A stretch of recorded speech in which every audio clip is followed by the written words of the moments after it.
you understand what it means to us Israelis, not just from the perspective of suddenly having somebody that says, well, it's a good place to live in, but also from the perspective that, and I know it may sound a little bit cliche, but we are here not of a choice, we were born here.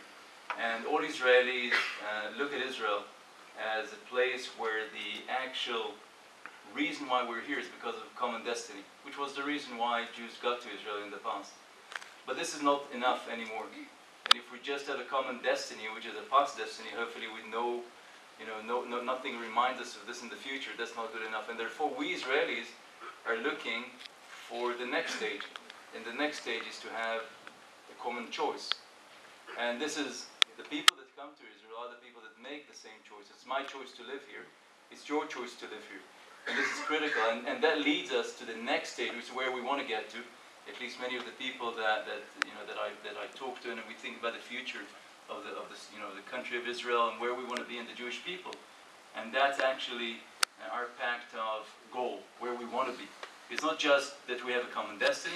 It's not just that we're making today a choice to be here, but it's also that we want to have common goals for the future.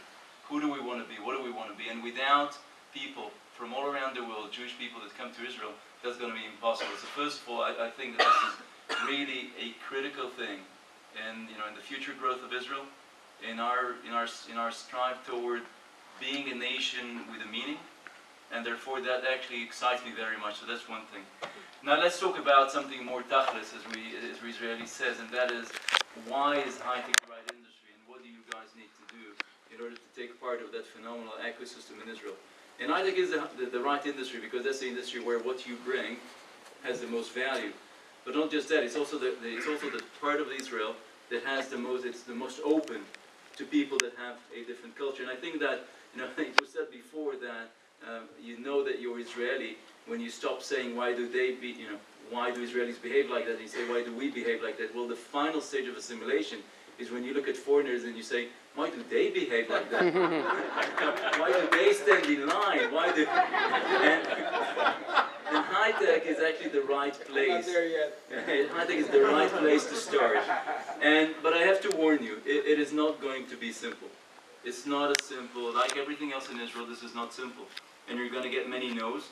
And it's going to be difficult because of culture, because of language barriers, because of different norms, because of different ways of looking at your job, at your relationships, at your friendships, what is right, what is wrong, how do you behave when you're close to somebody, how you behave and so on. That's not going to be easy.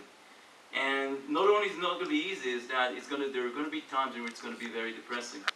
But you have to remember that the people, I'm not looking at myself, I don't look at myself as one of the people leading Israeli high-tech, but the people that lead Israeli high-tech, we are aware of the value. And the values are exactly the things that make it difficult. It is, of course, the languages, which are just a tiny thing, but languages are important as well. It is the culture. It is the fact that you inject a different kind of culture into the Israeli culture. As I said, there's lots of great things in the Israeli culture, but there's lots of additional things that we need to bring from outside. And the fact that you can inject that into a company is great. The different norms, the different behaviors, they're great because they help us transform ourselves. And they help us make ourselves better in selling abroad, in interacting with companies from all around the world, in being a better place and a better company. And while many times you run into people that don't understand that, there would be many others that do understand that. And it's not only this, because also the choice of people that actually come to Israel, and that those that survive here in Israel, hopefully survive is not too strong a word, are actually exactly the kind of people that we want in the Israeli high-tech. These are exactly the kind of people that make the choice to come over, that fight, that have a difficult time, and they still manage